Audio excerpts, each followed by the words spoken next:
Halo 11 graders, kita mulai ya. Materi remedial teaching tentang plant tissues. Bisa kalian lihat di slides di depan ada mind map tentang plant tissue. Ini sudah kalian pelajari pada saat minggu yang lalu ya. Di sini di plant tissue itu dibagi menjadi dua bagian, meristematik dan jaringan permanen. Jaringan meristematik itu jaringan yang terus membelah, terus membelah, terus membelah. Kalau kalian ingat dulu waktu kita belum ada di dunia ini, kita itu dulu terdiri dari satu sel. Satu sel yang disebut zigot. Lalu membelah jadi 2 sel, 4 sel, 8 sel, 16 sel. Terus akhirnya berdiferensiasi menjadi diri kita individu yang seutuhnya. Tanaman juga sama, dia punya jaringan meristematik yang terus membelah tanpa mengalami pertumbuhan. Jadi dia membelah gitu ya. Nah, jaringan meristematik ini pada tanaman itu istimewa. Sampai dia dewasa, jaringan meristematiknya masih tetap ada. Nah, ini ya. Jaringan meristematik. Nah, jaringan meristematik itu dibagi menjadi 3 bagian berdasarkan lokasinya. Ada yang disebut jaringan apikal, interkalar, sama lateral. Kita lihat ilustrasi berikut ya.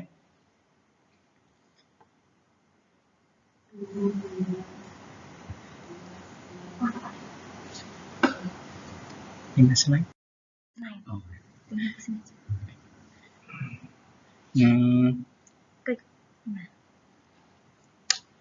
Oke, ini adalah meristem apikal ada di bagian ujung. Di ujung-ujung ya, baik ujung akar maupun ujung pucuk. Meristem interkalar itu terdapat di antara jaringan dewasa. Contoh yang paling bagus pada meristem interkalar adalah bambu. Tanaman bambu itu kan beruas-ruas. Setiap ruasnya dia ada meristem. Jadi pertumbuhan tanaman bambu itu pertumbuhan yang sangat cepat. Habis ditebang, cepat tumbuh lagi. Contoh yang lain pada meristem interkalar itu adalah rumput-rumputan.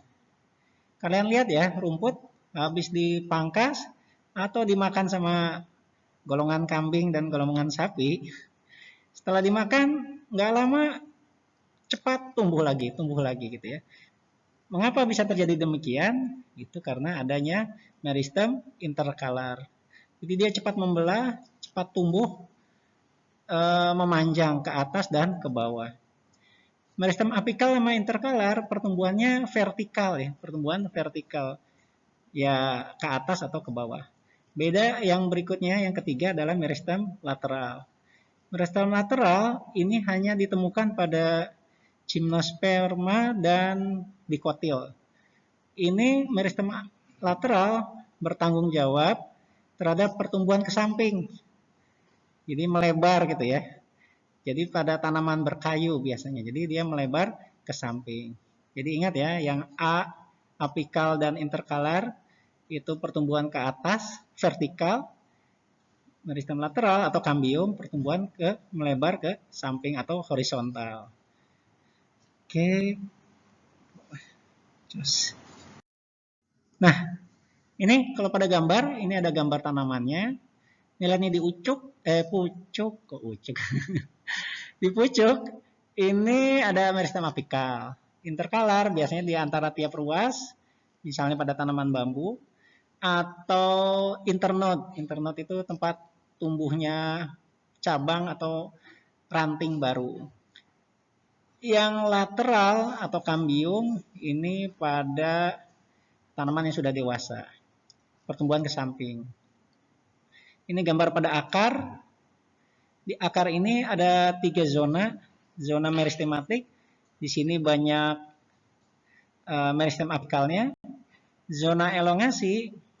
Nah, ini meristemnya akan mulai berdiferensiasi. Jadi dia berhenti membelah, lalu bersiap-siap menjadi jaringan permanen. Zona diferensiasi adalah bagian jaringan yang sudah menjadi jaringan permanen. Lebih jelasnya kita lihat gambar. Samping sini. Ini.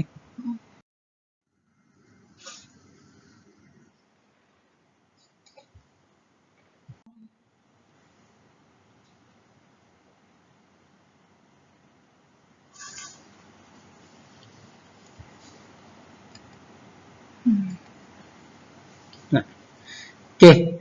Sekarang kita masuk ke jaringan yang berikut adalah jaringan permanen atau jaringan dewasa. Semua jaringan meristem itu akan menjadi jaringan dewasa. Atau kalau saya balik, jaringan dewasa itu berasal dari jaringan meristem. Apa yang terjadi dari prosesnya dari jaringan meristem menuju jaringan dewasa? Itu kita sebut diferensiasi.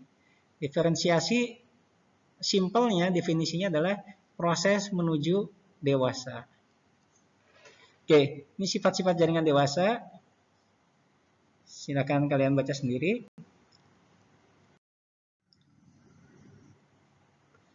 Oke, jaringan dewasa pada tingkat tinggi ada beberapa. Satu, contohnya adalah jaringan epidermis atau fungsinya sebagai pelindung. Umumnya jaringan epidermis itu satu lapisan sel, tapi ada juga yang multiseluler atau beberapa lapis sel. Biasanya pada tumbuhan yang xerofit ya.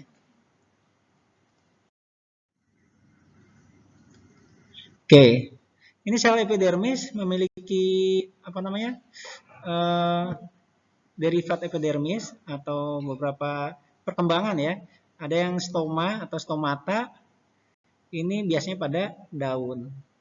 Ada trichoma, trichoma itu biasanya pada batang. Trichoma ini biasanya multiseluler atau banyak sel. Ini sel kipas juga ada. Epidermis ganda pada Moraceae, Viperaceae, dan sebagainya. Cek. Jaringan dasar atau parenkim.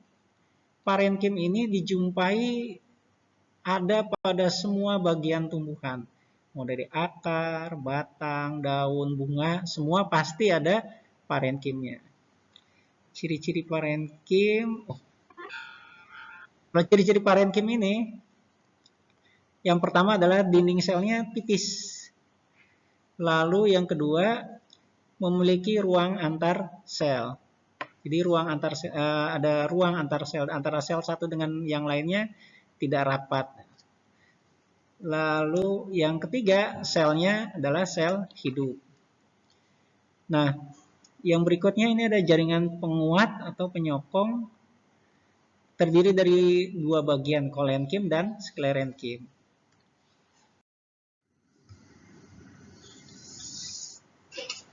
Oke, kolenkim ini mempunyai protoplas, tidak mempunyai dinding sekunder. Nah, ciri yang umum pada kolenkim adalah satu, tidak memiliki ruang antar sel, jadi lebih rapat daripada parenkim tadi.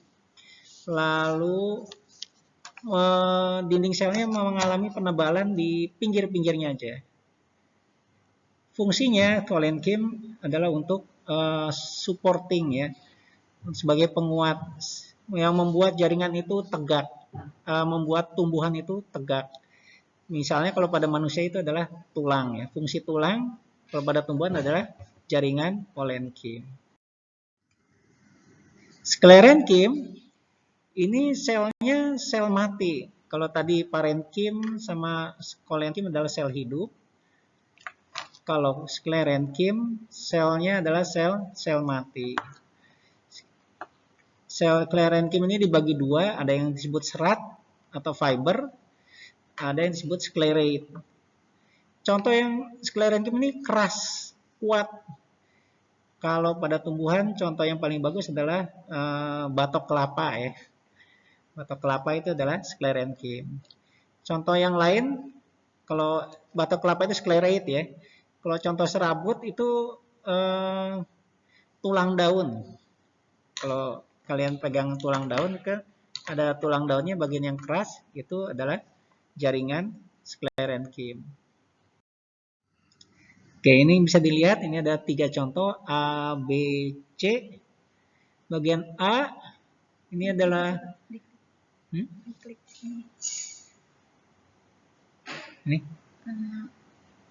tanda panah ke samping, tanda panah. Nah, bagian A ini adalah parenchyme, B collenchyme, C adalah sclerenchyme. Kalau dilihat, nah yang A ini atau parenchyme ini ada ruang antara sel, lihat nih. Dinding selnya tipis, lalu antara sel satu dengan yang lain itu nggak rapat ya, renggang. Jadi kalau baris lencang kanan ini ceritanya. Nah, kalau collenchyme ini rapat, penebalan dinding selnya tidak rata, hanya di sisi-sisi, di ujung-ujungnya aja. Jadi penebalannya itu seperti membentuk segitiga. Bandingkan dengan sclerenchyme, dinding selnya rata keseluruhannya ya. Setiap bagian dinding selnya rata, lebih rapat. Nah, bagi perbedaannya, parenchyme dan collenchyme ini sel hidup, sclerenchyme sel mati.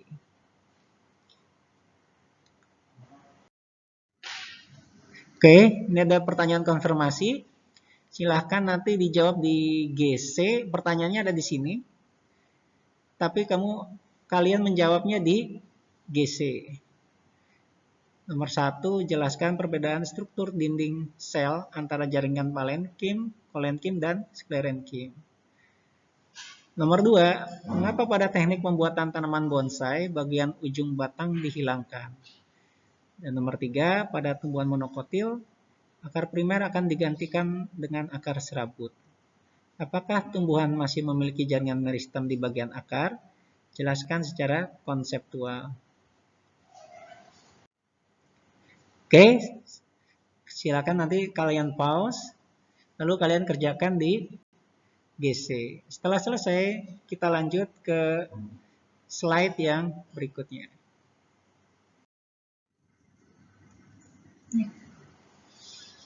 Tanda panah. Oke. Kita bicara tentang sekarang jaringan permanen yang lain, yaitu jaringan pengangkut atau vaskuler. Jaringan xilem dan floem ini disebut juga jaringan yang kompleks. Mengapa? Karena dia disusun atas berbagai jenis sel. Jadi kalau parenchyme, collenchyme, dan sclerenchyme yang tadi, itu jenis selnya sama. Tapi xilem dan floem ini terdiri dari beberapa jenis sel. 4 jenis sel tepatnya. Sekarang ini adalah kalian lihat gambar xilem, ini floem. Kita lihat ya. Nih, xilem sini jaringan kompleks terdiri dari 4 jenis sel atau 4 jenis jaringan. Yang pertama adalah trachea, tracheid, parenchyme, dan fiber atau serat. Dari 1 sampai 4 hanya parenchyme yang merupakan sel yang hidup. Trachea, tracheid, dan fiber itu merupakan sel yang mati. Fungsi pada xilem adalah transportasi air dan mineral dari akar atau dari bawah menuju ke atas atau ke samping. Jadi pada xilem sistem transportnya satu arah ya. Jadi dari bawah, dari bottom to up ya, dari bawah ke atas. Ya bisa juga ke samping, terus ke atas. Sekarang kita lihat yang floem. Floem ini jaringan kompleks sama seperti xilem, terdiri dari 4 jenis sel juga. Pembuluh tapis, pembuluh atau sel penyerta atau companion cell, parenchyme, dan yang terakhir adalah fiber. Fiber ini sama seperti floem, fungsinya sebagai yang membungkus gitu ya, yang membungkus ketiga sel yang lain. Pembuluh tapis, sel penyerta, dan parenkim merupakan sel yang hidup. Sel yang matinya adalah fiber. Kita ketahui fiber atau serat ini merupakan sklerenkim ya. Fungsi floem adalah transportasi hasil fotosintesis. Hasil fotosintesis dapat dari mana? Dari daun ya. Nah, jalannya transportasi itu kalau floem bisa two direction, bisa dua arah. Bisa dari atas ke bawah, dari daun ke bawah. Tapi bisa juga dari bawah ke atas. Jadi dia bisa dua arah. Misalnya ya, pada musim salju, daunnya kan rontok semua. Bagaimana tanaman bisa hidup bertahan? Nah, umbi sebagai cadangan makanan, itu glukosanya dipecah lalu disebarkan dari bawah, dari umbi kan dari bawah ya, dari dalam akar, itu naik ke atas. Disebarkan ke seluruh tubuh. Jadi kalau tadi xilem hanya bisa satu arah dari bawah ke atas, pada floem dia bisa dua arah, bisa dari bawah ke atas atau dari atas ke bawah. Nah, ini adalah perbedaan antara xilem dan floem, terbuat dari sel mati, sel hidup. Tapi ingat ya, di xilem juga punya parenkimnya yang sel hidup. Floem selain sel hidup, tapi dia punya serat sebagai sel mati. Kita skip. Ini dia tipe berkas pengangkut. Nanti kita bahas pada saat kita lihat tentang batang ya.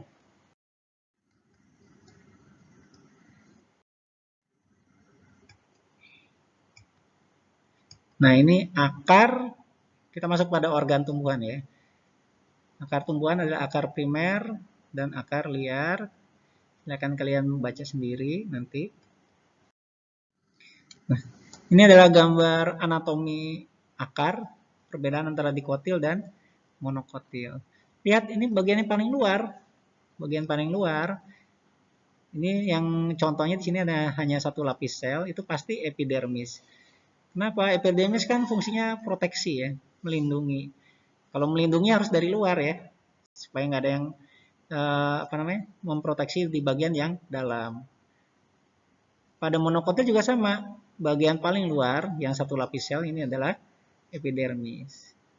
Ini ada yang menonjol gini, ini adalah rambut-rambut akar. Rambut akar ini uniseluler atau satu sel. Mengapa ada rambut akar? Nah, rambut akar ini fungsinya untuk memperluas area penyerapan. Sehingga akan banyak air atau mineral yang bisa diserap oleh akar. Sesuai fungsi akar. Nah, setelah epidermis, bagian yang tengah ini adalah sel jaringan parenkim atau yang kita sebut korteks. Ini korteks ya. Ini adalah korteks adalah bagian jaringan parenkim yang ada di akar. Di parenkim ini vakuolanya besar-besar ya, karena fungsinya untuk storage atau penyimpanan, baik penyimpanan air maupun zat pati, glukosa. Nah, setelah korteks, ini ada epidermis bagian dalam. Epidermis bagian dalam ini kita sebut endodermis. Endo artinya dalam. Kalau epi artinya atas gitu ya. Epidermis maksudnya kulit bagian luar, epidermis. Endodermis ini kulit bagian dalam. Di bagian dalam endodermis itu ada perisikel. Perisikel ini sebenarnya parenkim juga. Nah, dari perisikel ini akan keluar tumbuh memanjang menjadi cabang akar. Jadi dari mana cabang akar berasal? Itu dari perisikel. Mana tulisan perisikelnya? Oh, nanti tulis sendiri ya. Oke. Di dalam perisikel ini ada xilem dan floem. Xilemnya ini seperti huruf tambah gitu ya, bukan huruf ya. Lambang tambah. Lalu floemnya ada di samping-sampingnya. Ini pada dikotil. Kalau pada monokotil selang-seling ya. Xilem, floem, xilem, floem. Kalau xilem ini diameternya lebih besar, phloem diameternya lebih kecil. Oke. Jadi urutannya mulai dari luar ke dalam ya. Epidermis, cortex, endodermis, pericycle. Lalu di sini ada xilem phloem, yang bagian tengah itu adalah empelur. Empelur atau pit bahasa Inggrisnya ya. Nah, dari endodermis ke dalam, semua bagian dari endodermis sampai ke bagian dalam, sampai ke empelur, ini kita sebut stele.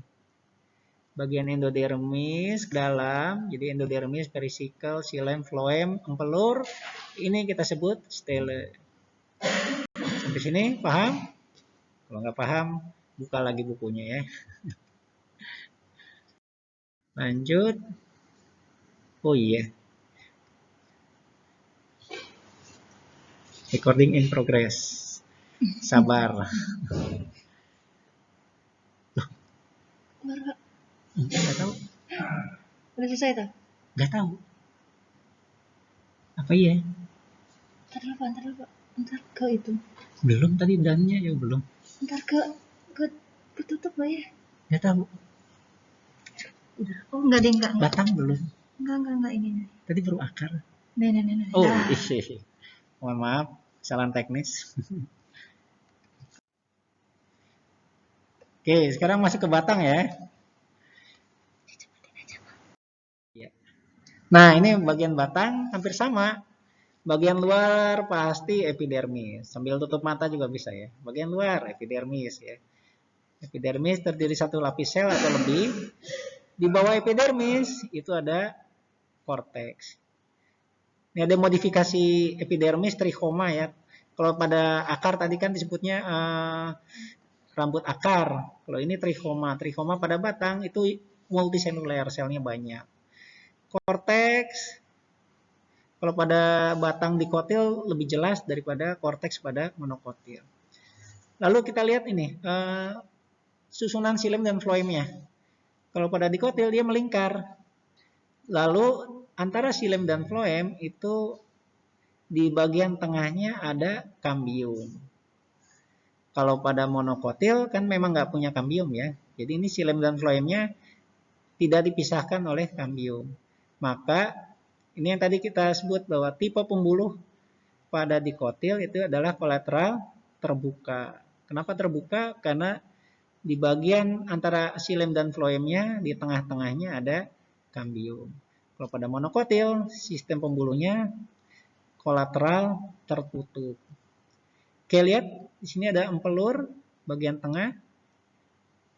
Di sini juga ada empelur. Nah, ada endodermis juga pada batang dikotil. Bagian endodermis ke dalam itu yang kita sebut stele.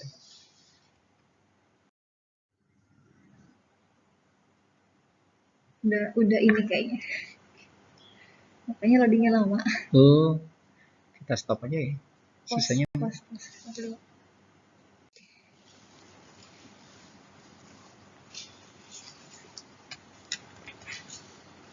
Langsung aja Pak.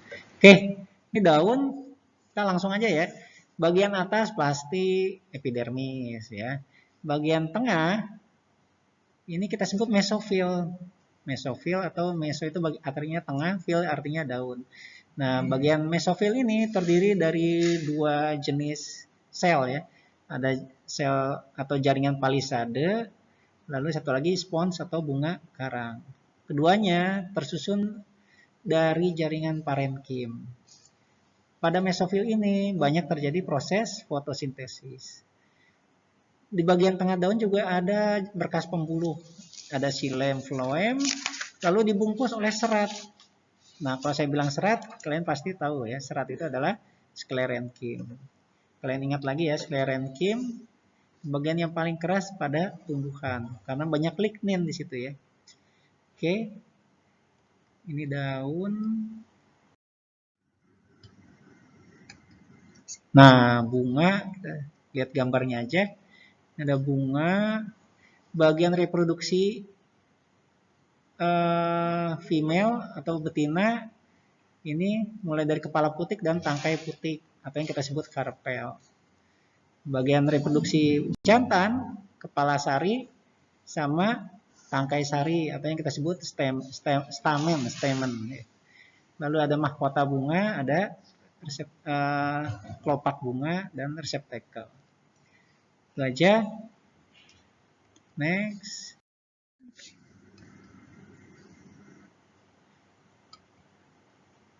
Berbagai bunga kita akan pelajari ini di sesi khusus ya tentang reproduksi. Okay, that's all. Oke, pertanyaan penutup ya. Jadi totalnya nanti tadi udah 3 pertanyaan ditambah dengan pertanyaan berikut yang akan dibacakan. Jadi tolong di-post, ditulis dulu. Pertanyaan selanjutnya, tolong jelaskan tempat berlangsungnya fotosintesis pada tanaman kaktus. Jadi tanaman-tanaman yang nggak punya daun itu tempat berlangsungnya fotosintesis di mana. Yang kedua, jelaskan pertumbuhan sekunder pada jaringan kambium.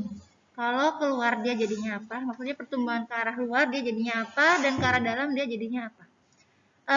Selanjutnya, soal yang ketiga, jelaskan pembesaran batang pada tumbuhan monokotil. Jadi tumbuhan monokotil kan nggak punya kambium tuh. Tapi ada tanaman monokotil yang dia batangnya besar. Itu apakah dia pengecualian atau gimana? Tolong jelaskan. Yang terakhir, jelaskan mekanisme transport zat dari akar ya, transport air pada akar. Jadi tolong jelaskan. Jadi totalnya ada 7 pertanyaan. Silakan dikerjakan, ditulis ya Pak. Ditulis di buku and then upload di GC, nanti ada forumnya. Selamat mengerjakan.